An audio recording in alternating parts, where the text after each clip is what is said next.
because she's doing her own podcast now because I'm not producing that anymore. She's creative. So We'll talk. yeah. I mean, we're in it. We got Ronell Hardin. Oh, Hardin. Hardin. On right Hardin now. without. Okay. Just here. Give me a little bit more on that mic here. Yeah, no. So Okay, there we go. yeah, I love what you got going on here. This is actually pretty awesome. I love you got the Basset Hound statue for the dog. You know what I'm saying? Yeah. Can't see that on camera, but yeah, once you get like an animal or something, or like or just people know what you loved as a kid. Like I get a lot of Beatles stuff from family members because they knew I was a big Beatles fan as a kid. The dog's named Sergeant Pepper. Yeah. So it's like I get like a Beatles blanket. I got Beatles coasters. It's just like what they remember you liked as a kid is like what you start accumulating as you grow.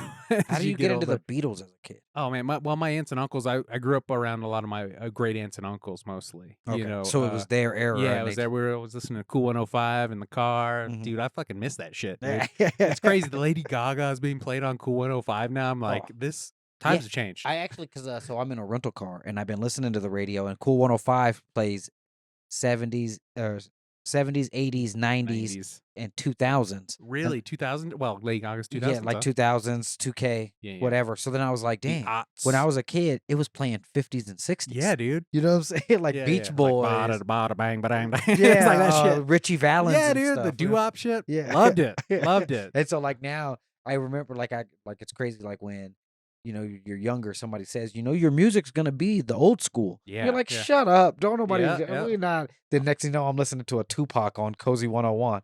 Like damn, yep. It hurts. It hurts. Yeah, dude, that fucking never come back on an old school track. Just give it some time. Just give it some time. It's gonna come back. Yeah. Yeah, man, that's crazy.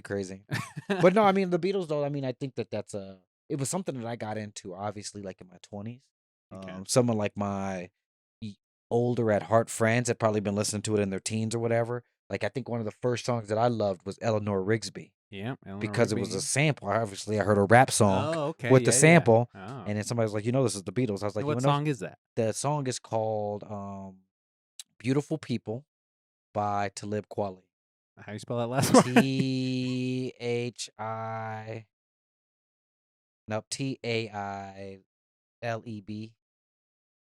Let's type that. That'll work. But no, yeah, so that was the song. When I heard it, I was like, oh, this song is awesome. And then somebody was like, that's Eleanor Rigsby. It's like, never heard of her. And so then from then on, I ended up listening to like a ton of the Beatles after that. Yeah. You know what I'm saying? Like it just ended up becoming like Talib Kweli. Oh, I was putting in a Q. It's a K. It's a K, yeah. It's a K. And so if you played it, it's Eleanor Rigsby. Yeah. And so when I first heard it, I was banging it. So then one of my white homies comes over and says, I like this song. This is cool, but that's the Beatles. Shut up. And that's when, I mean, I won't say that's when, but I started noticing a ton of samples. Yeah. After somebody had broke me down. That's Earth, Wind & Fire. Like, what? Like, that's... Yeah, or, I mean, Will Smith did a lot with, like, Stevie Wonder stuff, like that Men in Black song. Oh, for sure. Like, that was my, I was like, whoa, he's, like, redoing it. Yeah. He's just doing the same thing. I just learned Diana Reeves. Diana Reeves has, like, Luther Vandross covered, like, 2 of her songs. Anita Baker's have covered her song. Like, she's been covered. Oh, I mean, crazy. it's you don't find these things. Like, even there's this country song that was real big in the 90s that's real big now. It was by Tracy Breaky Heart. Yeah, I love that one. That's where you get Miley Cyrus. Yeah. But no, it was a Tracy Chapman song. It's called Fast Cars. Yeah. Yeah. That but one's real big. Tracy Chapman, this song was amazing 30 years ago. Yeah. And then come to find out, they just bring it back. The guy, I love what he did too. He didn't even change it to a man, woman. He just left it the way it was. Just did the song. I don't even think he changed the melody. He literally just left it. Yeah. You know what I'm saying? He just cover. manned it up a little bit because obviously it's a man doing it. That's what's because shit. Yeah. You don't have your headphones plugged in. I was like, no wonder he couldn't hear the song. Oh yeah. That's why I'm like, I pulled up. I'm like, maybe I'm tripping. Maybe it just got me down. But no, music. I love I mean the Beatles being that they are so classic, but I do love how like. I love that. That was my. And then when I heard the Eleanor Rigsby, it changed. It was like, oh wow. So then I started listening to every hip hop music skeptically. Oh, like What'd You Steal? What'd you get? Oh, do you feel viewed What'd as you get? stealing? I don't say stealing, but I mean, Okay, like, yeah. obviously, what'd you sample? Yeah, Like, yeah. I was listening to Billy Bob Thornton, and he was talking. This was a long time ago when you remember when Monsters Ball came out, Yeah, yeah. the movie he has sex with Halle Halle Berry. Berry. Yeah, yeah. Good movie. I think I don't even think I watched anything else except that. Favorite joke is was like, oh, it took Billy Bob Thornton like got over racism by having sex with Halle Berry. It's like, I mean, that'll do it. yeah. That'll do it. You know what I'm saying? But he said something. He did an interview and he was talking about like music, and he's like, if you think about where music today is, the majority of it comes from the '60s. You know, and he's like, it doesn't matter. He's like, you think about like Michael Jackson, product of the '60s. You know, the Eagles, Rolling Stones, Beatles. These are all products of the '60s. Yeah, yeah. Then you start listening to some of the music that's obviously come after it. It was all just them reinventing music from the '60s or from the early '70s. Yeah, yeah. That rock or that that soul or that doo-wop. They're basically just reinventing all that to where today you listen to any hip hop song, you sampled something. Sure, There is sure. definitely something in here that you don't think we know. Yeah, yeah. That you Well, thought you pulled out of a crate. yeah, yeah. And It all builds on top of itself. it just builds on top of Yeah, itself. yeah. So like even where you think like we were talking about Earth, Wind, and Fire or the Isley Brothers, you go listen to Ooh, I the love some music. Isley Brothers, These yeah. dudes are literally in 40% of hip hop music. You know Yeah, what I'm yeah. saying? Yeah, that is crazy. You Yeah. know, that's what it seems. Yeah, I do this music video comedy mashup show. And this guy, Jason Kesey, picked one of the Isley Brothers videos. I can't remember. It's like one where he's like finds his lady cheating on him. And it's like R. Kelly. R. Kelly is the guy. It's in the closet, out the Yeah. closet or something.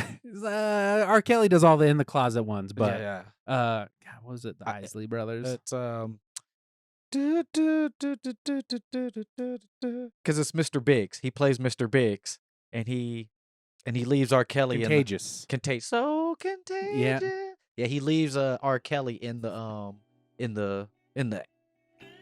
desert, all beat up and Oh stuff. shit! Yeah. Okay. Yeah. And I love how it's a saga. You know. Yeah, it's like each- a TV show almost, or Yeah, soap yeah. opera. Yeah. So good. Yeah. Damn. Look at this bitch. She's like, fuck this guy. Was this an Isley Brothers song? Isley Brothers. Isley Brothers. Okay, this was. I think it was probably produced by R. Kelly. Yeah, because this is like 2000. This is like 2000, maybe 2001. Yeah, dude. I was obsessed with this song when I found out about it. Well, just through the show, I hadn't heard it before. But Okay. yeah.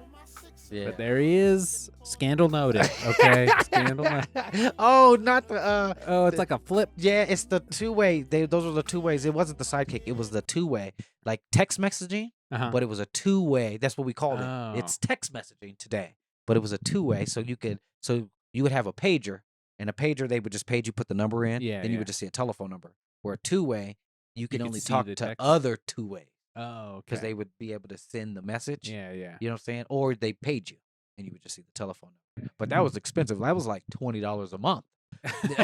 Yeah, back in the fucking That was ball. I mean, my pager bill was $8 a month. $8 a month. So if you had a That's two-way, crazy.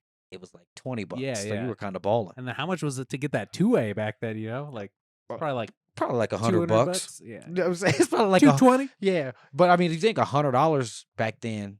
Like you think when in 97, 98, when Jordans came out, when they dropped, they were only like $100. You know what I'm saying? Yeah, I Like mean now, that was they dropped crazy. at like 220, Yeah, yeah. 240. Like damn. It's crazy that those things went up in value. You know, so much.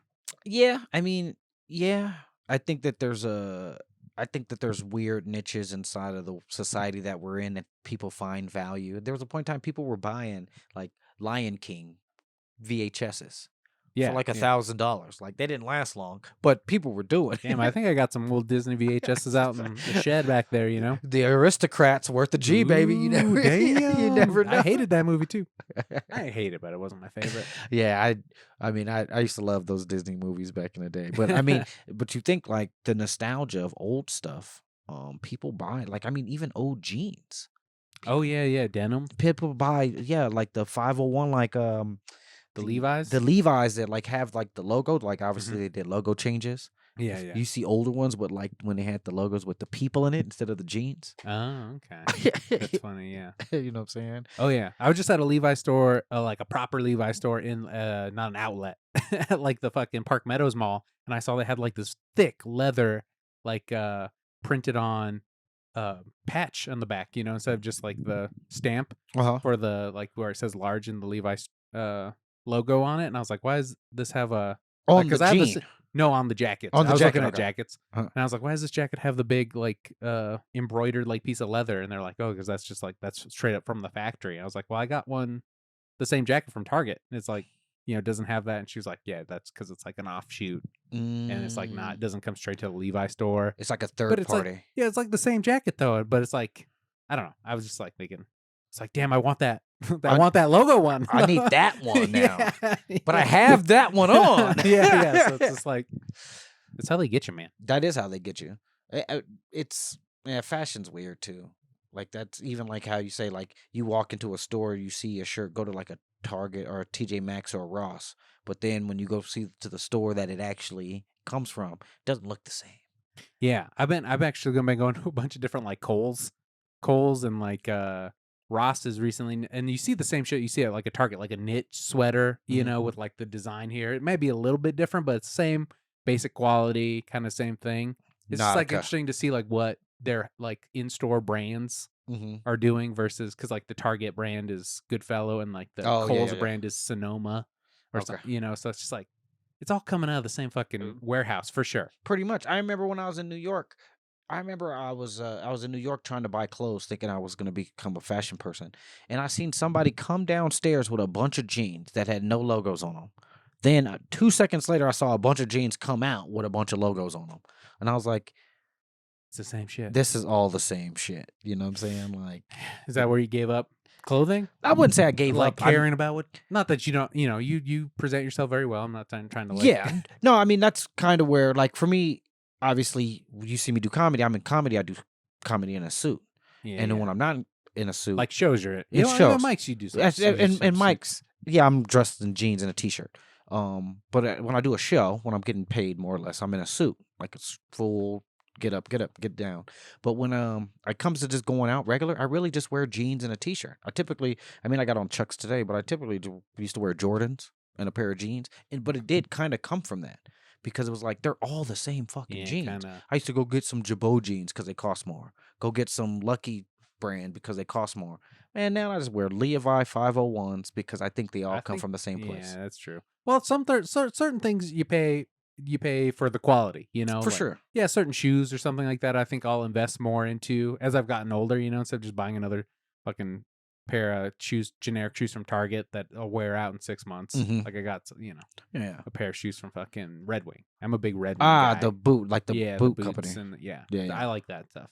I wanted to buy some of those because those are kind of pricey. Yeah, They're but like they'll last 10 years. Yeah, they last forever, and then they resole them or something for you too. They can resole them. It'll cost a little bit, but it's like $60 to resole them versus buying a whole new shoe. Yeah, for sure. Because I do. So I used.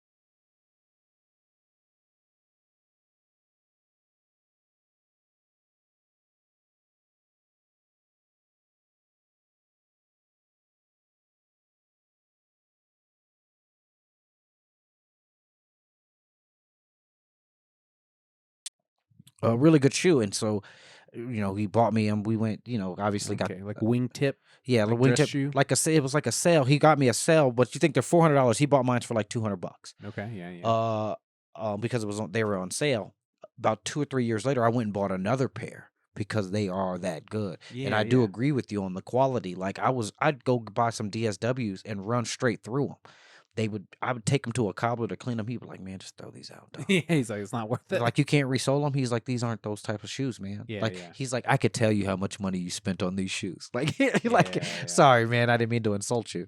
Where when you buy a good, decent pair of quality shoes, even like those Italian shoes that those can get crazy expensive. Crazy, but they'll resole them for you for life type deal. I mean, obviously you pay a couple dollars, but they'll last for 30 years. Yeah, and some of them, like, they shape them to your foot, it's like crazy. Yeah, and then, or the Allen Edmonds, like these ones that I have, they're cork. Yeah, So cork they're almost sole. like Birkenstocks. You know how Okay, like where they form to they you, yep, so they yeah. suck that first 2 weeks, but boy, after that, Yeah, yeah. it's like a sock. Yeah. Yeah. It's Yeah. good. Yeah, so I could tell you're a man of, some class. You got some, I like to think so. yeah, you're driving around your Tesla, flashing around, wearing your suits. I You're pretty new to the scene, I think, at least to me. I'm not getting out to the mics as much as I used to, Mhm. but I think I still have my finger on the pulse Yeah, yeah. of the comedy scene here, so I'm 2 years dedicated. I've been doing comedy about 5 years, but I'm 2 years 2 years ago, a little more than 2 years yeah, ago, I yeah. made a choice like this is it. Okay. This is it. Yeah, Like yeah. I'm gonna die on this sword. Okay. I'm doing this comedy thing to death. Like if I make $1 trillion, I'm gonna be like, what do you want to do tomorrow? Comedy. All right, what was that turn? I mean, what was it? Like you go through a breakup? No, That's usually what a what big happened jumping. is I was originally, let's say this plan should have started in 2018. This plan started in 2018. I was like, I'm gonna start doing comedy. I was doing radio. Oh, We were okay. talking about I got my we were talking about student loans. I have got my a certificate from Colorado Media School, and which part of my student loans, Is but that over by Belmar? it was. Yeah, yeah. Now I it's over remember on seeing that. Tamarack, Yeah, yeah. and Quincy or whatever, but by the Micro Center. Yeah, dude, I love that because they had like a radio station thing, what Mhm. like on the ground level where you could like see in like Oh yeah, glass and the in the glass video, you can see studio. the green screen. Yeah, I was so into that. I Yeah, was like, I would have fucking loved that shit. yeah. I did we used to do shows right down there all the time. Oh, People cool, would walk cool. past. We'd Yeah, have some of them come in and talk, yeah, and yeah. I used to love that. Go Fuck Mile yeah, High, dude. that's what it was called. Okay. And then you would see the green screen where they would shoot the news sections or whatever, Oh, okay. which was dope. Down in Belmar. But so I was doing radio, got into radio, got into media school. When I got out, I was working for NBC. Okay. And when I so then I ended up I was working for NBC, and then I got Peacock. Yeah, and then it was a Comcast Universal. That's who it was. And then I ended up getting in trouble like a moron. I was out fighting on my birthday, and I got in trouble. And so that Like you fist fought somebody? yeah, got an assault charge. Blah blah Dang. blah. Oh, Long story sorry. short, I mean it's life, baby. I mean, let's just say it was a benefit today. It wasn't then. It was Okay. obviously a detriment. Took You me back made a little bit, but lemonade out of lemons kind of a thing. for sure. But but it helped me. It took me like I got sober. I stopped drinking. I'd stopped smoking weed at the time. But it helped me find a direction. You can go as fast as you want, but if you don't have any direction, doesn't matter how fast you go. Mm-hmm. And so it helped me find some direction. And with that, I was doing radio. I had my radio show going. I got really focused. What was it called? I had 2 shows. I was on the Connor Cape show because I started with a guy named Connor Cape, dope dude. He's the voice of the Rapids on the radio on Altitude now. Amazing dude. And then I started my own show called Extra Laps. If it was the motto behind it was you put the time, the work in, and the effort, and you'll see the results.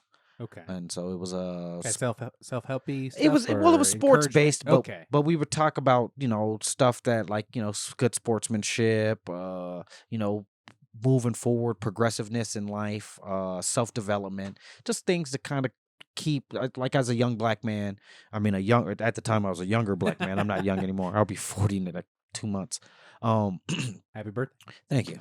But as a young black man, it was it was just tough to kind of find a voice to go, hey, you can do this. Yeah, You can do that. And so then, since I personally didn't have a whole bunch of it, I actually tried to become it, and tell people like, yeah, you can do it. You can make this happen. Like even on the scene now with comedy, there's not a comic on there that I think is a bad comic. I think that there's some comics. No, I think that there's some comics who aren't as funny as other comics. Sure. But if you're willing to put your life out there, put your art out there in front of people, you're good. Now, how good are you compared to other people? It's almost like golf. If you're willing to get out here and play and walk 18 holes, you're pretty good in that regard. Now, how good are you compared to other golfers? Yeah, yeah. I'm trying to get away from comparing myself to other people. So you compare yourself to the course. But to the course, you're good. You showed up. Hitting at par or whatever, if we're keeping that. If par is what you're using. Going. Yeah, but if you get on the course, you're winning. If you get on the stage, you're winning. If you get up behind the mic, if you can express yourself, you're winning. So I'm not that type of person to tell anybody that they're not good at comedy, because you are. You might not be good to me, but if you're willing to get up and do it, that's way better than the 95% of people who can't even get in front of a microphone Sure. and Yeah, talk yeah. to people. Yeah, yeah. You know, and Okay. it's that leap. And like I was talking to one of the comics. I don't say names or We anything. name names on this podcast, Yeah, so you better say it. yeah. And I was talking to a comic, and he was like, some I'll of guess. these women aren't funny. And it was like, that's not your job. Your Yeah, to job, care about that. yeah, your job is not to say if they're funny or not funny. That's not like if you pay people and they're not funny, then you don't pay them again. Kind of your job. Okay. But as a comic, that's not your job to say they're funny or not funny. Either they get up there, they do their thing, you support them, or you don't support them. That's it. But them doing a good job, they did a good job. Was it funny? Who cares? Getting on stage is tough, especially when some of these women have gone through some shit. You know, some of these women have done with sexual assault, gone with kids, postmortem, and they come out here and they talk about it, and somebody goes, "That wasn't funny." Shut the fuck up. You know what I'm saying? That what they did was way tougher than you critiquing. Sure. You know what I'm saying? Yeah, yeah. Takes, whether it was funny or not, they got balls for going out there and putting their life out there. yeah, And men too. Anybody who can go out there and talk about their struggles, their troubles, their plight, their understanding of life or whatever in front of other people, you're good with me. You know what I'm saying? Yeah, Welcome to my tribe, baby. So it's very gracious of you. It's good. It's good of you. I mean, I just like to think that. I don't think that anybody, everybody's got a story. Nobody's out here trying to just not be. Sure. You know what I'm saying? Yeah, yeah. And if they are, they're probably going to kill themselves. But for the most part, people got stories. And if you're willing to put your life out there, if you're willing to make yourself vulnerable like that, I commend you. Yeah, more 100%. power to you for sure. And especially some of these people who didn't have like support casts, who didn't have people who told them they loved them or told them that they could do it or whatever. And then they get out there and they go against the grain. I applaud you, baby. Everybody, all across the country, across the world. You go against the grain, I'm with you. I mean, that's a very different mindset. Though everything I've heard of people talking about is like, you know, being funny is the end all be all. If you ain't funny, then like I mean, you don't feel that pressure at all. For me, like in my comedy, Yeah, I get. Yeah, I guess yes, talking yeah. about I feel that in my comedy. I do feel that the pressure's on me to do it, to be funny, but I have aspirations in comedy that are way higher than I would say the average comic is. Like, there's some comics out here. I'd like when we talk about comics. Some comics are out here just trying to do something other than what they normally get laid or whatever. Where there's some comics out here trying to make some fucking money. Sure, sure. You know what I'm saying? Yeah. And that's the difference. Like, there's some people out here who just want to pass the time. You know, some people who just want to do it for fun. Yeah, yeah. You know, and power to them. Sure, power to them. Those are the people who are not gonna get under par. You know what I'm saying? Like, this is life, baby. Like, I eat, sleep, breathe comedy. Now, if you're not good at comedy, I'm not kicking you off the stage because I was there. I sucked. If the first day I did comedy, Anthony Crawford came in and was like, "Hey, man, this dude is not good at it," and snatched the mic out my hand, I probably wouldn't be back. Right. Yeah, yeah. That'd be harsh. But he went, "Hey, man, you got something there." You know what I'm saying? Yeah, it's nice to get encouragement. It sucked, but you got something there. Okay. Keep working on that something, and it won't suck. Yeah, yeah. Hands down, you know? And so that's where, you know, just having that humility to note that if somebody does suck on stage, put it like this. If they've been on stage 20 years and they suck, who's going to tell them? Sure. Well, yeah. Who's going to tell them? Come on, just tell them. Where if you see somebody be like, "This is my third time on stage," and they suck, you go, "Shit, hell yeah." Yeah. That's quality sucking right there. You know what I'm saying? And, yeah. And one of my favorite speakers, Jim Rome, a motivational speaker, he says only the best way to get good at something is to do it wrong. Right, right. Yeah. Get on stage and suck. Yeah, yeah. You know? And like, you know, I know that I think in comedy though there's a lot of impatience. I think that there's, especially when you go to a mic. Like, I say this, in comedy, the drug is stage time. Yeah. Like, we go to Irish Rover, there's 75 people trying to get 3 minutes. Like, or let me get that 3 minutes. Let me get that 3 minutes. Can I get my 3 minutes? Pretty much. Hey, when am I gonna get my 3 minutes? I can't sit here all hour for 3 minutes. You know what I'm saying? It's like, Yeah. but we do that because that's the drug, and I don't think that people appreciate that part of it. Like, they think people walk in like, I'm the best drug doer here. I should go first. Oh yeah. Like, Yeah. shut up. Or I've been doing drugs the longest. I've been doing drugs. Yeah, I've been doing the drugs the longest. I should get more time. Yeah, foreign. Give Yeah. me more time. You know what I'm saying? And which is the part where I hate to see it, but I think that people need to understand and respect. That's where I think that everybody's impatient. There's so much impatience in comedy. Yeah, They I mean, just- that's like another hurdle you get over as a comic. Yeah, I think everyone goes through that. Like, okay, I've been doing it for so long, I've been a little jaded by it, Yeah. and like I should be in a different spot. And then hopefully you get over that hump, and then Hopefully. hopefully. I mean, obviously, without saying no names, there's still some comics who walk in and feel that they should be able to walk in and walk out. And I hope that our community can humble that aspect of it. You know what I'm saying? Like, I mean, I heard that, obviously pre-COVID, pre-Sam Talent, or like when Sam Talent was coming up and shit, like it was real clicky.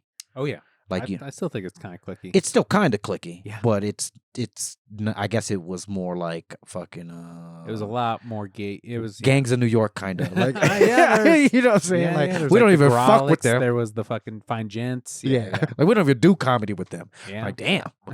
Yeah. There's still a lot of. I mean, I still feel like there's a lot of that. But, Okay, I mean, okay. not the like cutthroaty, but because I'm not as in it as I was. Okay.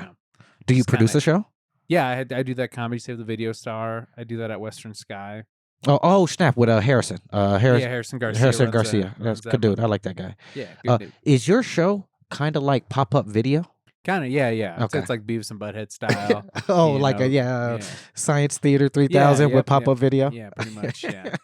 And we do some stand up top. So next one is November 16th. So come on out. $5 tickets. Western Sky Bar and Tap Room. Nice place. Harrison Garcia is a dope dude too. Do they still do the pizza up there too? The Denver pizza or whatever? Yeah, they do. They have pizzas there. That The little they can Denver cook up. pizza. Because it's Denver a Pizza Company. it's or a something like it's a that. local frozen pizza company. Pretty dope. I like that. Yeah, it's cool. Yeah. Yeah. When you say you eat, breathe, and sleep comedy, what are you doing here? What I mean, like, were you reading biographies of people? You looking at joke books? No, I think it's just a mentality. Writing a lot. No, there's that. Yes, I do read and write consistently. I wouldn't say a lot. Like, I don't do it all day, but I do consistently in the morning read, write, meditate. Yeah, because you're pretty young in the game still. 2 years is still, like you want it. You're hungry. I can tell. Yeah, you 2 know? years serious. I've been in about Yeah, 5, yeah. but 2 years I've made that Yeah, commitment. yeah. I really just want to get better, but I don't want to get better too fast. That's where I say about the impatience. There's some people who walk in here who've been doing comedy a year and think that they're the biggest swinging dick in comedy. Yeah, Evan Joe. You know what I'm saying? No, I he was mean- just on the pod. So that's why I threw out his name. Evan Joe. He's great. I love it. He's a fun guest. Thank you for being Evan Joe is so mean. He God, I fucking love it. Dude. He's so witty with the mean. If you listen to that pod, he's seen some shit. So like fucking roasting is like easy for him. Easy. He's seen people die. Like Yeah. he's fucking lived through some shit. That's crazy, man. Yeah, no, he's a fucking funny dude. The one Yeah. I did up next with him right after New Year's, I think it was, and so he had broken his nose, and he was telling the story. Yeah. He Fucking- tells a story. Don't let me stop it. He tells a story about how he's running, whatever, and he falls, and he's like, "I stuck my hands out, but my nose hit the ground before my hands." And that's why shit was fucked up. Oh man, solid man. But he's so good, especially with the roast. Him and Spaghetti Jake and to Pizza. Them. Oh my god, they're so good with that fucking roast shit. Like, That's like the new click, I think, now is like the roast guys. oh yeah, but I Yeah. think that's one of the best variety shows in the city too. Variety, huh? I wouldn't say variety. I mean, it's not like a stand-up. Yeah, it's not traditional. It's not a stand-up. traditional show. So I mean it. Yeah, I I get mean what you're variety, saying. like more people, more like it's different. There's a unique base to it. Yeah, You know, gotcha. because when you say comedy, obviously you want to hear me tell jokes. When you hear roast battle, you go, "Oh yeah, oh yeah, these is your mama Yeah. jokes, inflated." You know, Right. so, but the comedy, like I said, eat, breathe, sleep comedy. Like I got my list of what priorities in my house. It goes comedy, kids, Oh shit. finances. Kids, yeah. Well, yeah, I mean, people I've like, seen you bring your kid to the open mic. You know? yeah, that's because I couldn't find a place to put them. And no, no, my kids come. My kids are supportive. My daughter's a little against it because she thinks that all the jokes are about her. Oh. She's like, oh, the parents, all you do is talk about me. And I was like, no, those are just good ones. You know what I'm saying? Like, I talk about both you guys equally, but those are the good ones. No, and but my son loves it. We went to Howie's last night with Dylan. And, you know, I go in, I obviously make sure, like, yo, he's going to sit in the back with his thing on. My son's in there giving people high fives, loving it. He's laughing in the back. Yeah. Like, yo, you didn't even get that. He's like, hey, I know where to laugh. Yeah, that's an interesting, he'll either have the best sense of humor and, like, be the sharpest guy, or he's going to, like, totally go a different way. He's going to, like, not hate comedy. I don't know. I hope it's like the Pauly Shore thing, you know, like where you're in so much, much in comedy that you just do it. Yeah. You know what I'm saying? Like, I hope he gets that. He'll be the little weasel. Yeah. That's what Pauly Shore was. That's what he was. Weasel, yeah. Because he was just around all the time. No, well, he had like that was his persona. Was like the weasel. Oh yeah. I remember somebody was talking about him on that Comedy Store documentary. Okay. They were talking about him like being the kid just walking around fucking bothering, pestering people and shit. Like, like, go get a drink or something. Do you feel a lot more pressure since, almost 40? I mean, that's almost 20 years older than most of these kids in the comedy. You feel like I got to really start making money and like making a living off of it. Yeah. Putting pressure on the art, that's that makes it hard for me anyway. These kids are definitely putting the pressure on us. Like, I mean, these motherfuckers. The young comics. These motherfuckers are good. Yeah. Darius Dinkins is fucking good. Fucking Evan Joe, good. Like, these motherfuckers are good. Like 23, 24 years old. Like, god damn. Noah Reynolds? No. Noah Reynolds is good too. But Noah CL, the teenager. He's 15 years old. Yeah, I know what you're talking about. He is good. Do you know what I'm saying? Like, so yes, they do put the pressure on me. In that regards. For me, there's a part of it. The reason why I have the ability to do comedy is because economically, I'm not in a bad place. Okay, yeah. You seem to be doing well financially. I am 40. Right. You know what I'm saying? Like, it's shit. I wasn't, past 20 years, I wasn't just fucking off my life type thing. Sure, the first 10 maybe, but the last 10, pretty good. You know? Yeah, you've been on it. I got financially serious about 7 years ago. Okay. Bought my house in 2021. Well, that takes a big pressure off the art itself, being able to not be like, I have to pay rent with whatever I make. Oh yeah, this month, that takes a big pressure off of like. Oh, for sure. Like being like, art. Like say, like we were talking about, like rent or whatever. Say you got a $1,500 rent, and you got to do $1,100 shows a month to cover just that part. Right. And we haven't even eaten yet.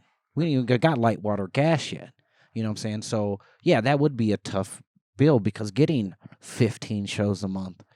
Yeah, who can do that? It's tough. You know what I'm saying? I mean, like obviously the Ali Kareems, the Darius Dinkins, some of these people, obviously the A's at Comedy Works, but D. Kelly, these people can get 15 nights a month. But for the average up and coming comic, 15 nights at $100 a night, not happening for a while. You know what I'm saying? So you're lucky to get $20 for sure a show. And we're talking 15 a month. Oh my God, 15 shows a month. Yeah. That's 2 a weekend, 3 a weekend, every weekend.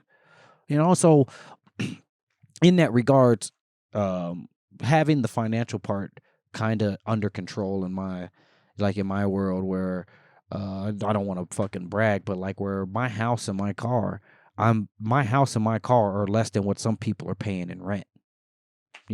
I've seen people in 1 bedroom, 2 bedroom. They like throw a number out there. I'm like, damn. Yeah. Damn.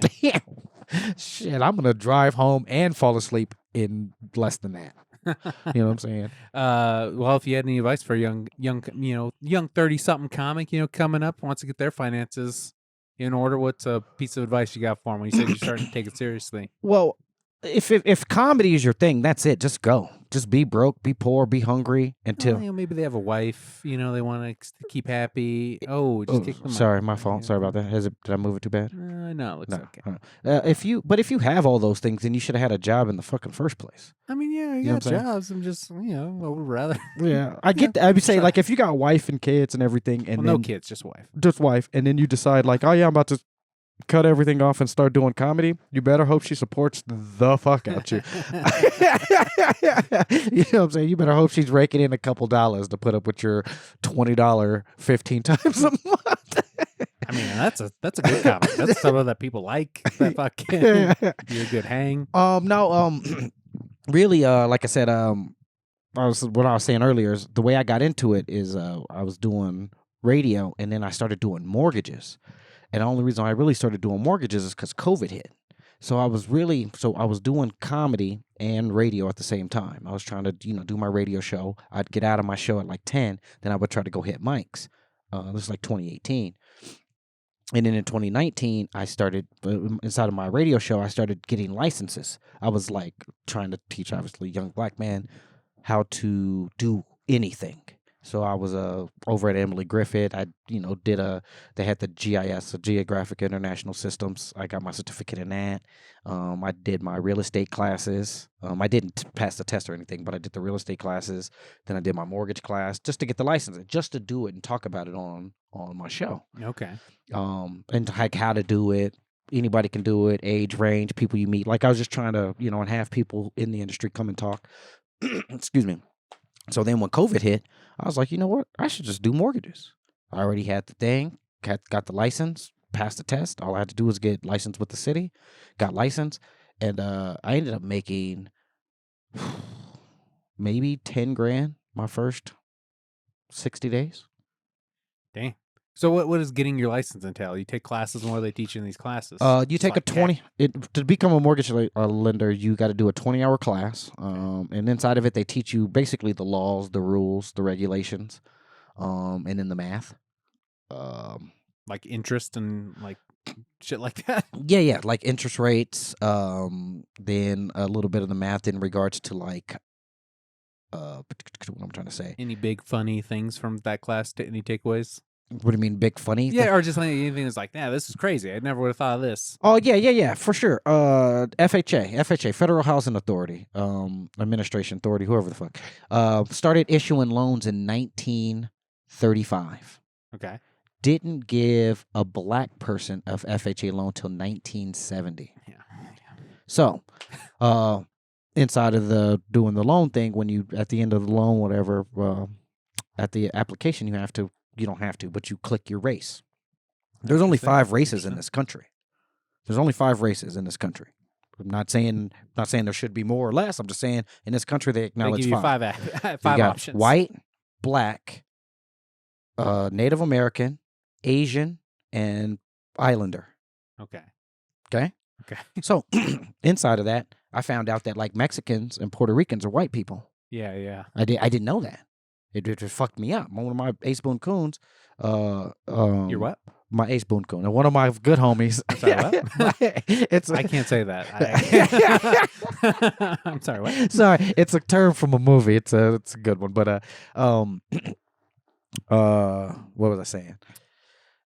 At your pick 5 races, 1 of 5 oh, races. Yeah. So one of my best friends is Mexican, and so then it fucked me up. Doing mortgages, like, oh shit, I got it. The difference between his grandmama's house and my grandmama's house is his grandma got to buy that shit in the 60s and 70s, where my grandma didn't have the means to buy her house like that. Where then my grandpa got an VA loan in the 60s. Little different. Yeah. Not the same thing. So I learned how racism played in basically neighborhood building. Especially here in Denver. I didn't understand it before, and it really fucked me up. And how you say funny, I wouldn't say it's funny, but it is something that I do use. I do use it in comedy. Obviously, one of my jokes I say on stage is like, I grew up in the East Side. I'm sorry, Rhino. You might know this Rhino because white people love to rename shit they discover. Right, yeah. That comes from mortgages. Oh, interesting. You know what I'm saying? Yeah. No, it's just how it works. Yeah, so you did that. You got your license. How much does it cost to get your license? The price of it was the class was like $200, 20 hours, and then the test, $100. Then you had to get licensed by this. Then you had to do a state thing, which is another $100. So I would say about $1,000 in 6 weeks. Okay. Can get you a mortgage license, and then after that, you got to get your own clients. You got to get a job. Yeah, what was it like? It's like a hustle to like. Yo, it's a hustle. Yeah. Oh, for it's sure. a motherfucking hustle. I mean, but then obviously in 2020, when I got licensed, it was like shooting fish in a fucking barrel. Though everybody was refinancing, money was free. You know, interest rates was 2.5%, 3%. They're giving money away.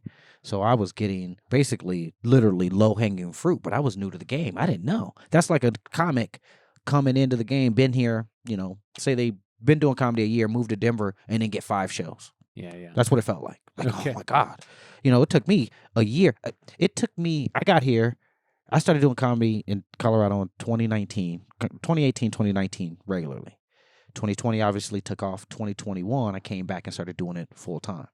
I put my own show on before I got booked. Yeah. Yeah, you have some currency, you know, and stage time is the currency.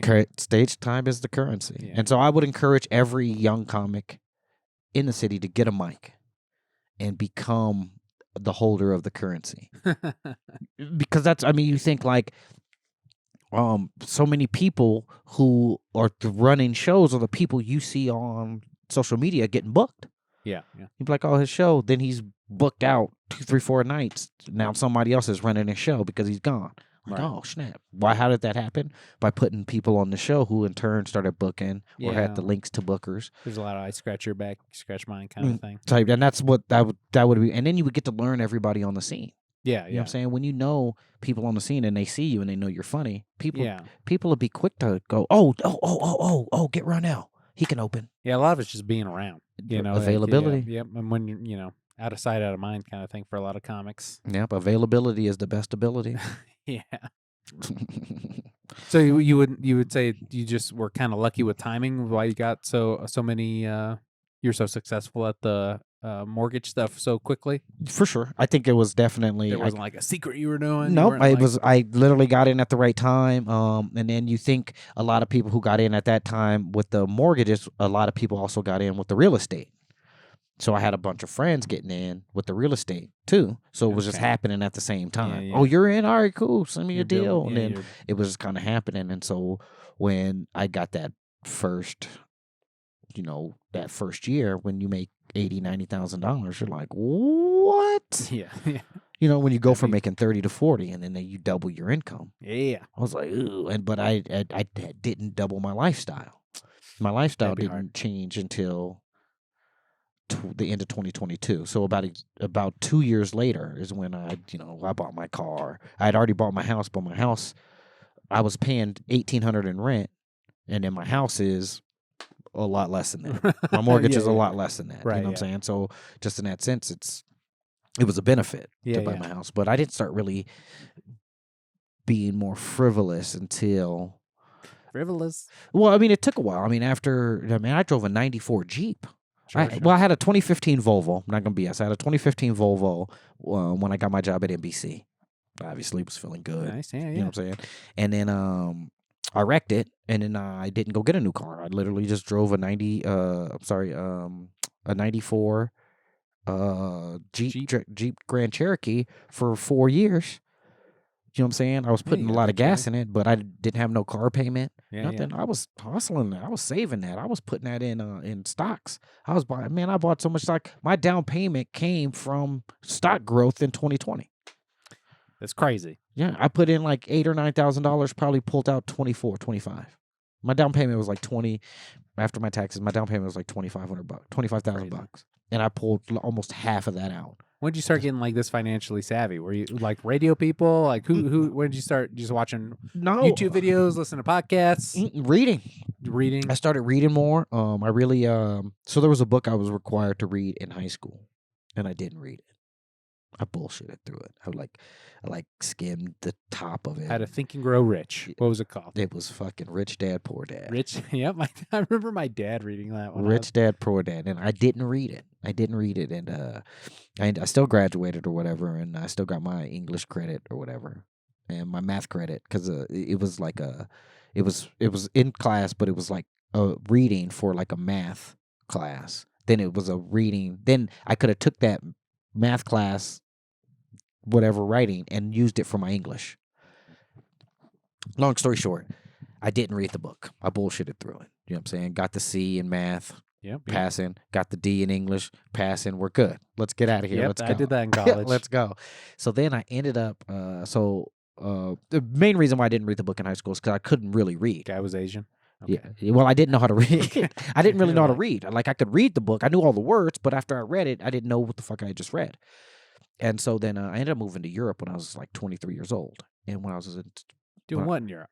I was selling weed. I was fucking old ladies, and I worked at a bar picking up glasses. Oh shit! There was an old lady I used to fuck with. This lady would be like, "How much is your rent?"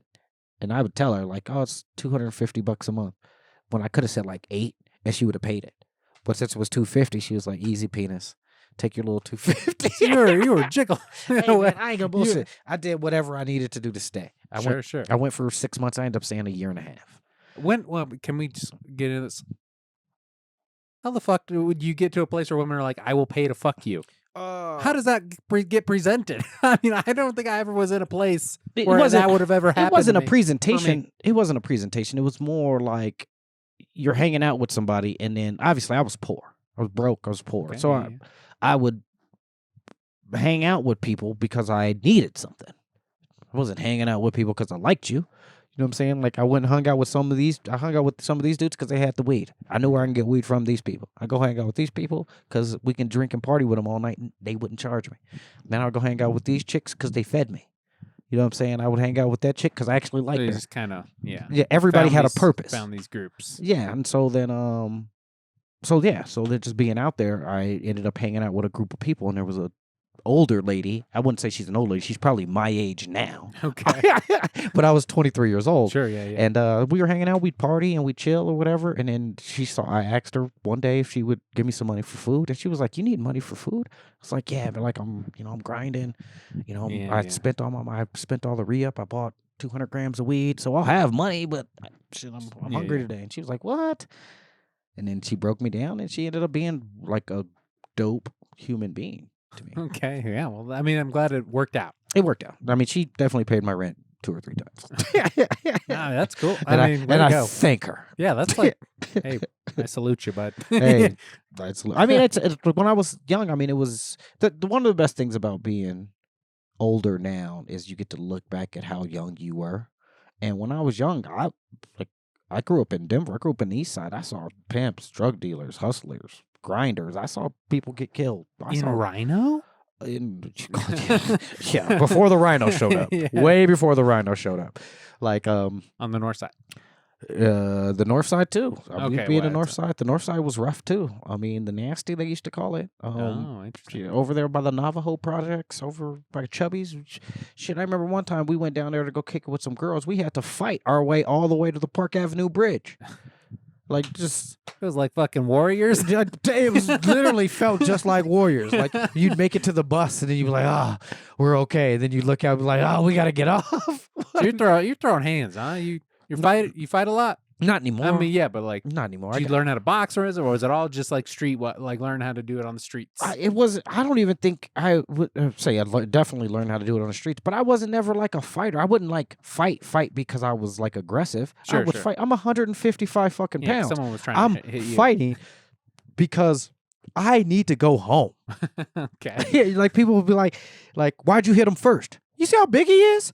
The fucker, if he hits me first, we're not going to be here long. Yeah. If I hit him first, we got a chance. Yeah, so you're being a little preemptive. So I got to be preemptive, you know what I'm saying? Like, get aggressive. Yeah, I dare you.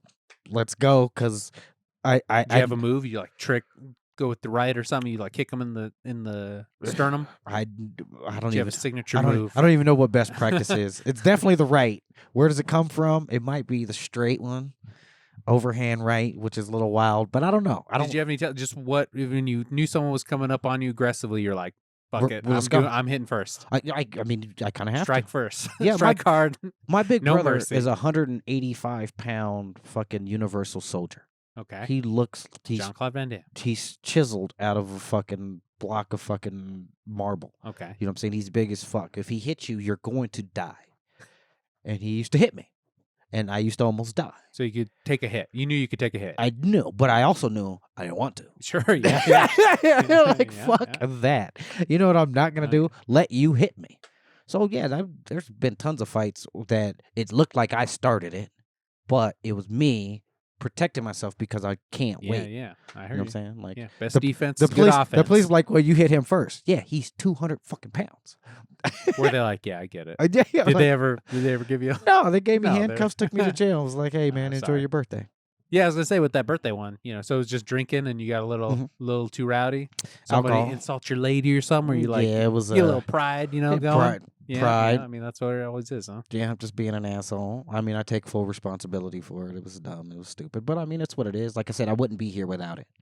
I wouldn't be here sober to get some direction. Yeah, I mean, it's like I'm a single father. I got my kids full time. I got my daughter full time. I got my son 50% of the time. And I don't do that without sobriety. Did the kids come after being sober, or did you have the kids before you were? My son, sober? I actually conceived him while I was sober. When I got that first year I was sober. I don't know. Women like me. It was weird. But he came from that year I was sober. My daughter, I was obviously drunk 16 years ago. Oh, okay, so she's old. Yeah, my kid, she's like a teen. 15 and 5, yeah. My daughter's a junior in high school. And then my son's a kindergartner. Damn. Nope. You're like, almost done. Nope, let's go again. Oh. Shoot me in the fucking face. No, I love it though. My kids are my daughter obviously saved my life. And my son puts it in perspective. Without my daughter, I'm off the rails. God, dude, yeah, that has to be so stressful to be, come from like, I got to start making some money, and so you start saving and putting things into these what'd you call them, stock options or whatever. Mm-hmm. It's like instead of just having the cash to pay, you're like investing in the future and things like that, and like. Well, when I was doing that in 2020, I wasn't doing that for the future in 2020. I was gambling. Okay. Well, because at some people, I mean, that's we were all sitting in the house. We didn't have shit to do, so where everybody sitting in the house getting drunk, smoking weed. I'm sober. Yeah. Why? Everybody like the best thing that happened to me was COVID. Because everybody sat in the house and didn't do shit. I can't say the same thing. Like personally? Yeah. Dude, that was the best year of my life. My wife and I got married. We just hung out in the house all together all the time. Like, it was great. Well, I tripled my fucking income. Yeah, that's you did great. You know what I'm saying? You did great. Like, it's only because people didn't want to do shit. There were people sitting in the house getting high, getting drunk, watching fucking Tiger King for the third fucking time. Avatar. Whatever in the fuck, where it's like, y'all are missing out on what's going on. Y'all are missing out. They're giving out free money. They printed $7 trillion, and you don't want any of this. I mean, I was getting the workers' comp. Sure. Okay. Cool. It was great. I was getting people to give me money. Yeah. That's a different. Yeah, that's a different hustle. I mean, it was just it was just crazy just to see how the abundance was there, but nobody wanted it. You know what I'm saying? So like now the abundance isn't. You saw the opportunity. The opportunity was there. Yeah. Everybody was in the house. You remember that movie? It was Die Hard. Yep, love it. Not the first one. It was the one with Samuel L. Jackson. The third one, yeah. Die Hard with Vengeance. With a Vengeance, yeah. You remember I had to do the thing with the water buckets where you had to empty one to figure out how to get the two. I just remember him wearing that sign. Oh yeah. Yeah. Well, in the movie though, there was a kid he was stealing from the store, right? And he steals from the store because all the shit's going down. These people are like robbing the bank, and the kid brings it to Bruce Willis' attention. When he grabs the kid up, he's like, "Yo, what the fuck you stealing for?" He's like, "Dude, look around. You can steal City Hall right now." And that's when he clicked. It was like, "Oh shit." It was like a distraction. The people were distracting the whole city basically, and that's where it clicked to him. And so when COVID happened, and I'm doing radio, so I'm hearing stuff. Obviously, I got like I'm inside of the media, so I'm getting information. I'm here. I'm like, you're not gonna die? Oh shit, I'm outside, dog. I got shit to do. I'm riding. People fucking, y'all want to stay in the house? Cool. I'm doing 150 with a deer walking next to me on Parker. You know what I'm saying? Gas is 99 cents. I'm working. I'm in meetings. I'm in Zooms. I'm at fucking banquets. There's a lot of people who didn't give a fuck. Sure. I'm there. I'm in that. Shaking hands. I can help you. I'm calling. I did everything I needed to do. I was doing my radio show still, marketing, promote. I lost so many um, uh, sponsors because of COVID. I had to go get more sponsors. Come to find out, now I'm just gonna sell you a mortgage while I'm here. Yo, you want to sponsor my show? I also can get you a 3% on your fucking house. That's on the DJ to fucking get sponsors for their shows. Well, I wasn't a DJ. I was I wasn't disc jockey. I was my show was self-funded. So I would have sponsors pay me to do their commercials and have it on my show. So there was a point in time I was making almost $3,000 a month from sponsorships. COVID hit. I'm like $900 now. What we gonna eat? What we gonna smoke? Like we Thought you were sober. At the time I was not that sober. No, at the time I was sober. I think COVID is when I started smoking again. Because I got in trouble in 2017. I was sober 17, 18, 19. And then around, I say before COVID, I was like, you know what, I'm going to start burning grass down again. But I still don't drink. I mean, I don't have a drink. I'm an adult, but I don't drink. I can't do that shit. All right, well, it's nice that you can, control yourself in that way. Well, alcohol's stupid. It is. It's a fucking poison. Yeah, I know. And there's... I Some don't people get like it. You know? People fucking love it. Yeah. It's so good. It's in the Constitution. There's an amendment about it. Like, you can't do it. Okay. Another amendment. You could do it. You know what I'm saying? Yeah, dude. I remember when they were saying no weed, no alcohol. People went crazy about during the pandemic. Oh, that was asshole too. I missed that. When that happened, I went to the liquor store and I bought a case of Hennessy. Interesting. Because I don't drink. But if the place we're gonna resell it, if the place is closed, fuck dude, it. Here we go. You're hustling it. Here we go. Let's go. Yeah. The next day they're like, "No, we're keeping it over." I went back to the liquor store and like, "Man, you returned it. Can I give this back?" He was like, "You got to." He still made me buy like 5 of them. He took 5 of them back or 6 of them back because it was 12 bottles. Gotcha. But I was like, that was so dumb. So then I had Hennessy at the house for fucking. I sold them. I still sold them, but. Yeah, so you were like, gambling is the word you use, but you were making moves. Well, yeah, because it was just the time. I mean, obviously, the stock market. I'm reading. You play when there's blood in the streets. The stock market crashed 3,000 points one day. I was like, okay, I think I could play. Right, so that's when you were like, I'm getting in. I'm getting in, yeah, because I watched it happen in 2008. I was living in Spain, but I saw it happen in 2008. The stock market crashed in 2008. Oh, yeah, you just go to Europe, huh? Well, I was living in Europe. I was out there. I was 23 years old. Doing something different. Well, yeah, I needed to get away. My friends here were all smoking, drinking, partying, doing shit. I put a world map on a dartboard. I threw 3 darts and I left. How'd you get the money? I was just fucking some bitches. No, sorry. I mean, not quite yet. I mean, put like having this. Sex with women? A little bit. No, I sold drugs. Okay. I ain't bullshit. I was grinding. I was hustling. I was in the streets. Yeah, just curious on. Yeah. I was doing what I needed to do to make shit happen. Cool. But also, when I was younger, I got a low income apartment, a low income house when I was 17 years old. I moved into a low income. Yeah, so you're out there doing it at a young age. I mean, you're by yourself, huh? Yeah, when I was young, on your own. When I was 17, like my mom got me into it. Like my mom linked me with it, but I wasn't old enough to sign the lease. So like I had to get like a crackhead to sign my lease and then like pay them to go pay my lease. So my since it was low income, the rent was like $150. Yeah, that'd be so much pressure. But I had my rent was $150. So I had to give the lady like $200. And then hope she went and did it, or like no, she would do it. But that's what I mean by pressure. Be like, God damn it, I hope she does that. But $50 worth of crack in like 2001 was a lot of fucking crack. Like now it might not be so much, but it was a lot of fucking. It was a lot of fucking. What's a lot of crack? How much is a lot of crack? I don't know. I've never done it. I couldn't tell you. I've never done cocaine. I used to sell the fuck out of that shit. I've never done it. Yeah, well, you were. Well, I mean, very fortunate. You couldn't. I mean, people go down that rabbit hole, For sure. I mean, I don't like being high. I don't like doing drugs. Like I would do shrooms now because we're in a different like understanding in the world. But I don't like being high. Like me either. Not being in control. Do you think it's a control thing for you? For sure. People are like, but you smoke weed all day. I see that's different. Like I smoke weed to prevent from being unhigh. To not be sober. I'm not trying to be like I'm high kind of already because I smoke weed all day. But the reason why I'm about to go smoke this blunt when I leave here is because I'm starting to get unhigh and I don't like it. Right. But so you do like I like weed. I mean, I like obviously weed, but no, let me stop it. It's something you're familiar with. I like smoking. Okay. That's what the it is. act of. I like the act of smoking. Like, I'll smoke a cigarette. I fucking hate it because it tastes like shit. I'll smoke a cigar. Don't hate it as much, but it still tastes like shit. I'll smoke a CBD pen. Don't like it. Tastes like paper. But boy, I'll smoke weed to death. You like that, huh? I mean, it has the taste, but it's still the act. I still get to put my hand in my face and that's what I'm addicted to. Interesting. You know what I'm saying? I could stop smoking weed, but I can't start smoking cigarettes.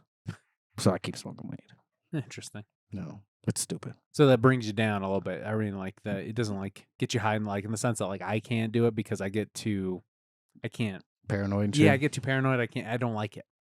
It's not. So this kind of brings you down a little Do you bit drink? more than getting high. Not really. I No. used to a little bit more, but again, I'm worried about being addicted to things. Ah, okay. So you got that. I know I'm addictive, so I'm gonna. I mean, yeah, I love food. I've always been a little overweight, so I'm like, I know I can indulge. I mean, But when I was really young, I used to eat till I puked. Damn. Yeah, when I was really young, I would indulge. That's a lot. Like I mean, I'd be pissed if I made like some food and you just kept eating it, then threw it up. I'd be like, you just wasted my motherfucking food. So did your parents have to ration out your portions and shit? I mean, well, I would indulge when I'd spend the weekends with my great aunt and uncle or something. I'd go spend a weekend with them, and they would just let me do whatever the fuck I want. Okay. I'd be eating fucking Starburst. The last time I remember puking, I was just eating this big bag of Starburst. Oh, you were eating bullshit. Yeah, That's why. Ah, okay. I mean, we would eat, hamburgers and stuff like that, and I loved it. And then when I get home, my mom would be like, "You're fat. Your waist size is the same as your dad's. Like with pants, like you're gonna have a heart attack before you're 20. Oh, so it was she wasn't feast using and famine. positive. It was a lot of feast and famine kind of stuff. But she wasn't using positive construction. No. I mean, I was a lot of shame. I'm sorry. That's how Mexicans roll. I mean, I'm I sorry. think a lot of that's just what they did back then. I mean, yeah, the 90s, 2000s, yeah, when parents didn't give a fuck. Yeah. They put it like this. They knew they weren't going to be viral. Yeah, they didn't have to worry about it.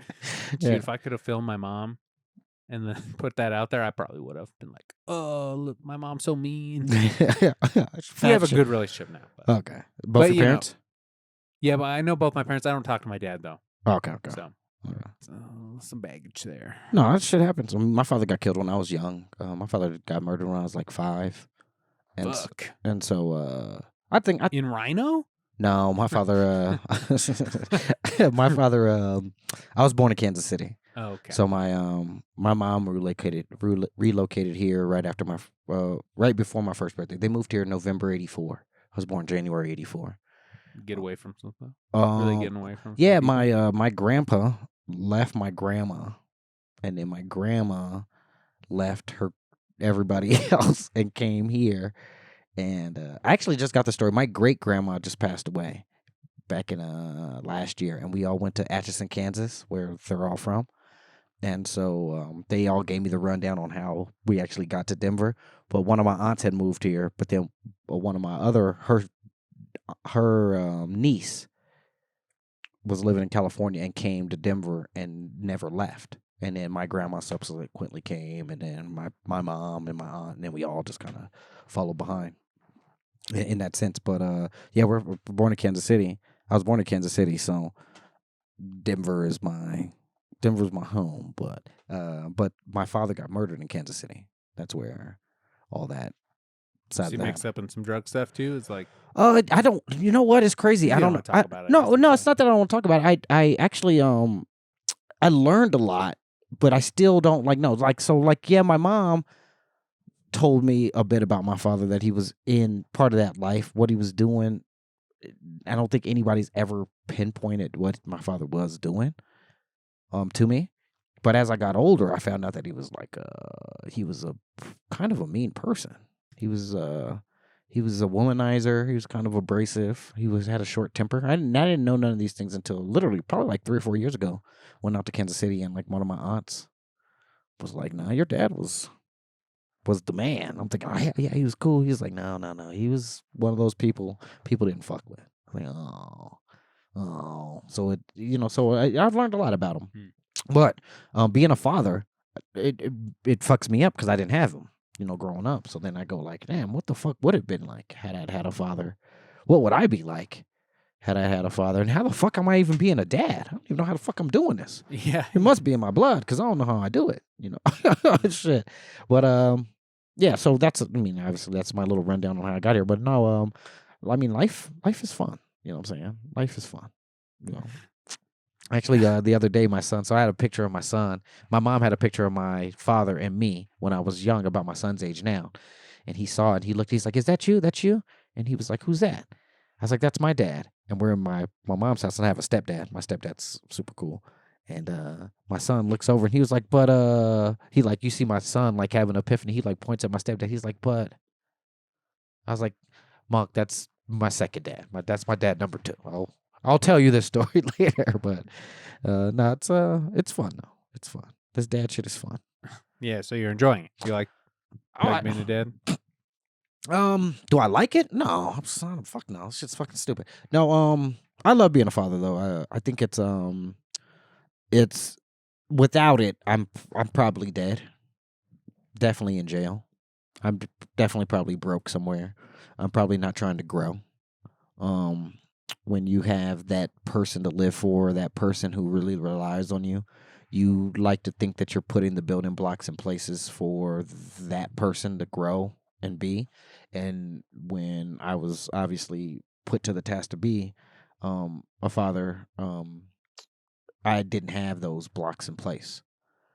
And so like building blocks, things to like build off of. I didn't even have blocks like in order. I didn't know what the fuck I was gonna do. I'm glad I got a good support. My mom obviously helped me with my daughter and helped me get to a place, but then helped a switch click off of my head like, hey, this isn't about you today. You gotta build a safe place to house your children. A safe place to house your stuff. Safe place for life, instead of like just living by the wayside. And well, my daughter obviously brought me to a place where I knew that I needed to get my shit together. And then once I got in trouble, it was even worse. Like, no, this is it. Like, that's it, like how the fuck am I supposed to tell her to go be a good, decent human being, and you can't even present a good, decent human being to her? Right. Yeah. So then after that, I mean, my task is really just to be a good, decent human being, so my children can see that and hopefully replicate that. Like the other day, I was somewhere and somebody was like, "You don't have to sir me. You don't have to sir me." And I was like, "It's not about you. I'm raising children. That's why I sir you." So when they see me doing it, they understand that's how you speak and present yourself to people around. And I didn't have really much. I mean, obviously I had my mom. She did a good job. But I mean, that man shit's different. Now I didn't understand it until I became one. No. Yeah, that's the whole thing. Yeah, I mean, when I was younger, I was like, what does it mean to be a man? Like, that was a big hang up for me. Yeah. And like, man, I mean, I don't even think like the shit that they portray as like masculinity or machismo shit is that shit's not even the man. That's not even man shit. Right, yeah. You know what I'm saying? Like the shit that I think like the manliest shit is integrity. Yeah. I'm saying it's like sticking to your word and all that jazz. I mean, the manliest shit is reliability. Sure. Accountability. Yeah, I was thinking like Aragorn, Lord of the Rings or something. But his word was also his bond. His bond. Yes, it was. No, I mean it's just what it is. Like I mean, obviously you got like these men like I can fucking twist off a mayonnaise jar with my fucking hand at any time. Like who gives a fuck, man? Like what is your family doing? You know what I'm saying? How are your children treating people? You know what I'm saying? Like how hard did your mom work yesterday? You know what I'm saying? Like that's the man shit that like if like obviously I mean I haven't like retired my parents or anything, but I think that's where like that manliness comes in, where when the people around you are taken care of or don't have like where obviously like your children only have to be children.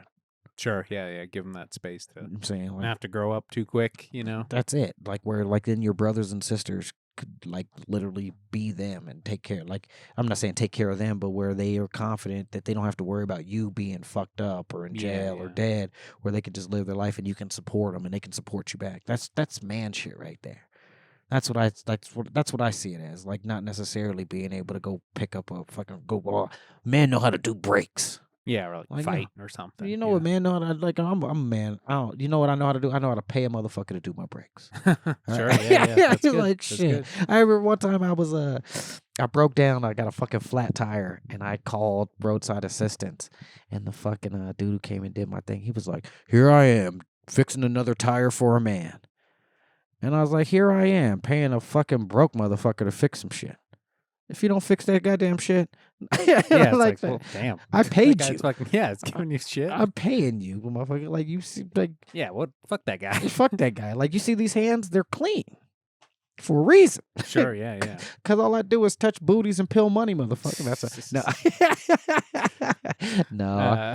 How much time we got? Where we at? Yeah, we're gonna round third here. We'll do this lightning round, but I gotta pee real quick. All right, we'll be right back. Okay. Yeah. Pause it. I'm gonna let it keep going. I'll just let it go. All right, I'll just sit here and boom to the bop.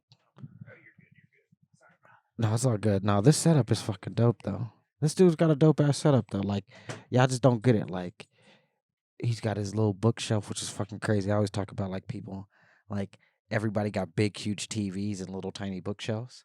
This dude's got a little tiny TV and a nice sized bookshelf. You know what I'm saying? I would say it's huge. Obviously, but I think this is like the second or third bookshelf I've seen. He's got the Basset Hound statue of his dog, which is fucking dope. He's got like Mickey Mouse Christmas stuff up.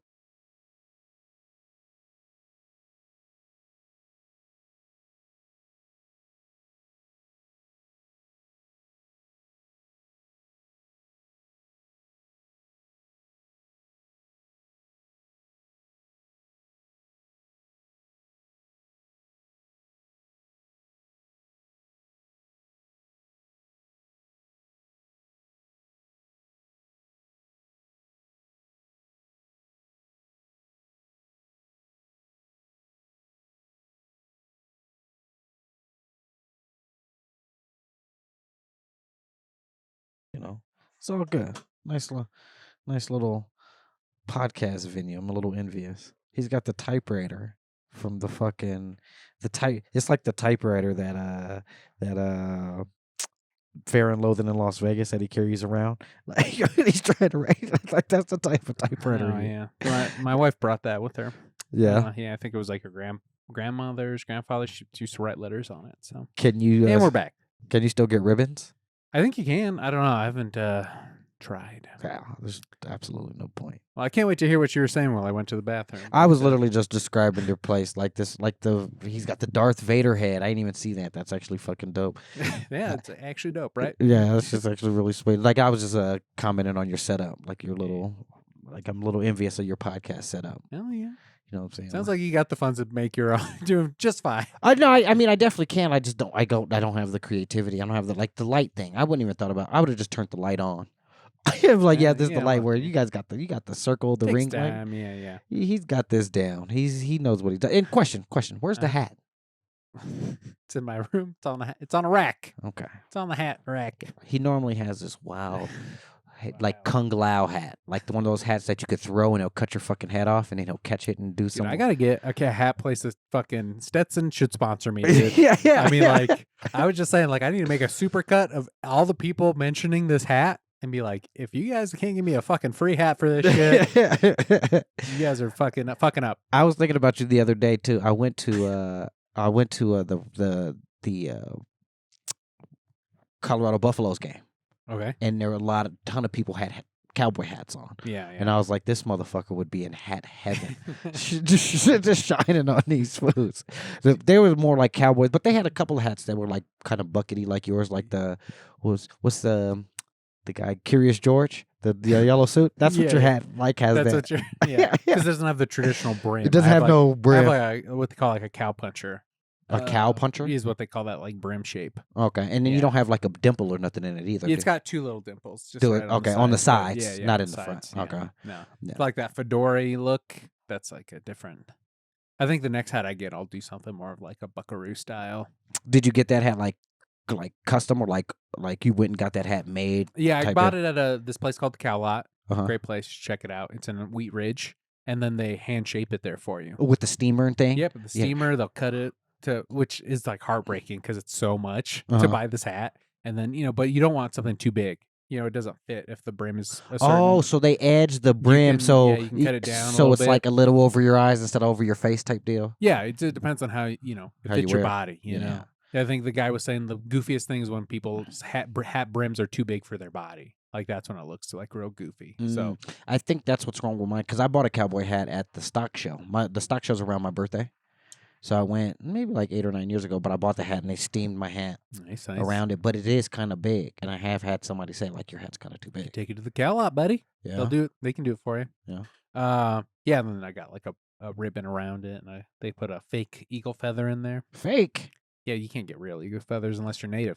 It's like a religious thing, and they're endangered. So it's weird. Yeah, you're like, fuck, dude, I can get it. I can get you a real eagle feather. Yeah, fuck that. Give me a half hour. All right. I'll get you 2 of them, goddammit.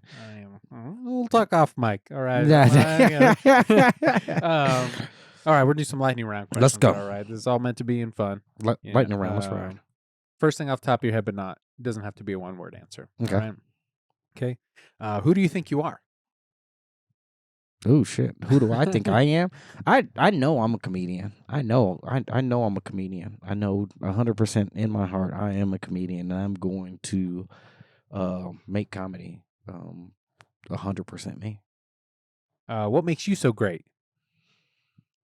Oh, I think my greatness comes from my my consistency with personality. Like I show up.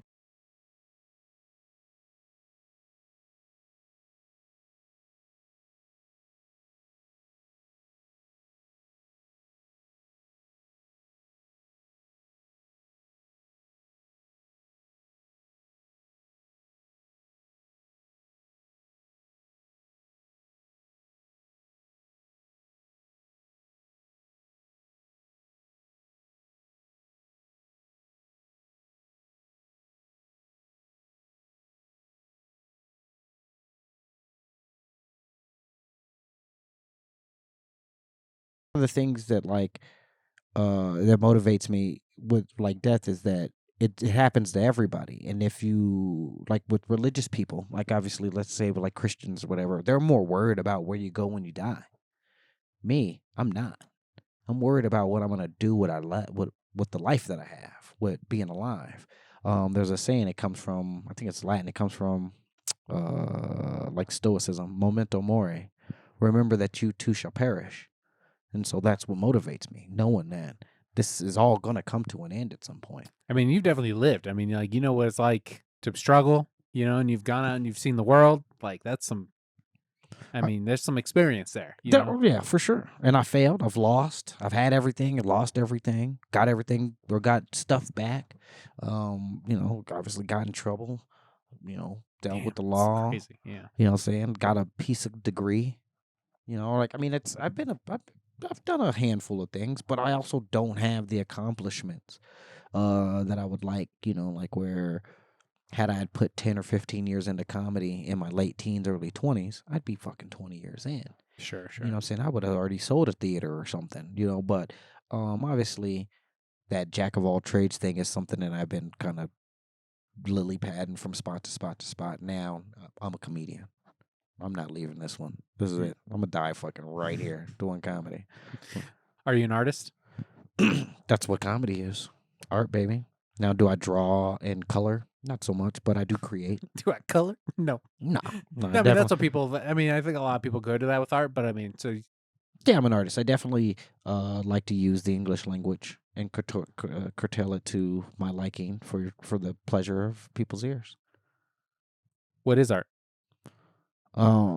Art's basically just life. It's life whisked into your understanding. So like you take a little bit of your understanding. I like that. You take a little bit of like your you take a little bit of life because life there's there. Then you take a little bit of your understanding, and just whisk it in there, and then whatever comes out, you either put it in a pan or throw it in an oven or however the fuck you like to cook it, and that's your art. What gives you the right? I don't have the fucking right, man. It's fucking dumb. But like to say, what gives me the right is because I'm gonna show up. The reason why I should be here, what gives me the right to be here is because I was planning on showing up to be here. And I mean that in like every front. Like when it comes to being a father, I'm gonna be there. When it comes to being a comedian, I'm gonna be there. Being a mortgage lender, probably not gonna be there as much as being a father or a comedian, but I'm gonna be there. And I think that's what gives me the right. It's because I'm gonna fucking show up. Pie or cake? The answer was fucking pie. All right. But cake, boy, I fucking love cake. No, but pie is the answer. What you going for? What kind of pie? You going like an apple? Or like fruit pie or custard pie? I'm going with banana cream pie. Okay. That's my number one. Then it would probably be, then I go to the basics, then it'd be like apple pie. And then I go to the ethnic side. Then it goes to like pumpkin pie. Ethnic? I Or wouldn't consider that ethnic, but or pecan pie or something of yeah. that nature. Something, whatever my grandpa used to make during Thanksgiving. oh, and your shit. grandpa would cook, huh? Oh, my grandpa was a fucking beast. He was Nice. a dude. He was the man. But yeah, no, it's definitely pie for me. Pie over cake. Because if it's a cake, it's somebody's birthday. Pie, it's like Friday. You know, like pie. What do you got a pie for? I made one. What do you got a cake for? You know, turn it 20 or something. yeah. What's your problem? Oh shit! My problem is I consistently do the things that I know I shouldn't be doing. That is my problem.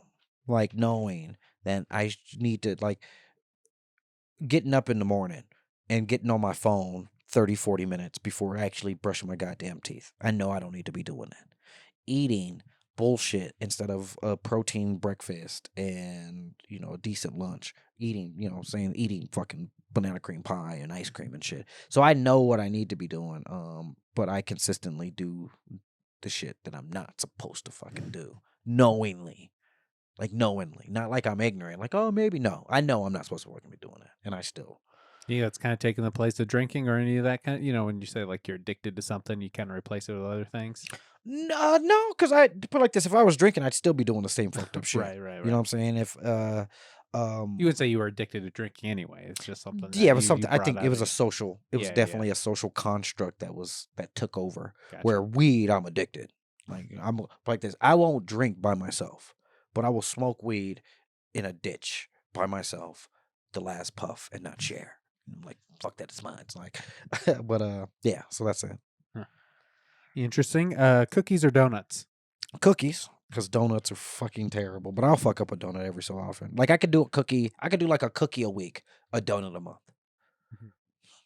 Interesting. Go-to cookie? Peanut butter cookie. Oh, nice. Peanut Nice, butter yeah. or sugar, but peanut butter. Slept on cookie, I think. Yeah, peanut butter. Oh, yeah. for sure. Everybody goes for chocolate chip, but hands peanut down, butter. slept on cookie. Hell yeah. To what extent do you shape your own destiny, and how much is up to fate? 100%. Fate is. I think. I think fate is a gimmick because it doesn't give you the ability to change. Like you didn't think you were like supposed to. It wasn't fate to have your daughter. It wasn't fate to No, get in a fight that night. No. I think it was coincidence. No, I think fate. I think fate is more finite than it is. Then it has the ability to change. So if I say like I'm here based on fate, that means everything. Like that means I didn't have control over all the shit I did before I got here, and I don't agree with that. I think that I have a choice, and I have the choices to get me to something that's fateful, lack of a better term. But I don't think that fate is something that I live by. I think it's chance, it's coincidence, it's probabilities, but not fate. All right. Well, last one. You think you're better than me? Some days. Oh, for sure. Put like this. Definitely in the morning. Okay. All right. I wake up at 5 something in the morning, so I'm an early bird. So at about 8:30, you got me. But from 5 to 6:30, ain't nobody fucking with me. Right on.